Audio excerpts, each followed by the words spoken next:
heart so bad she couldn't cry. He packed his things, walked out the door, and drove away. And she became the girl from yesterday.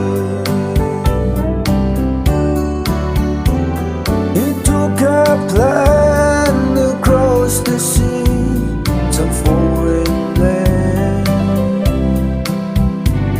He stayed at home and tried so hard to understand how someone who had been so close could be so far away. And she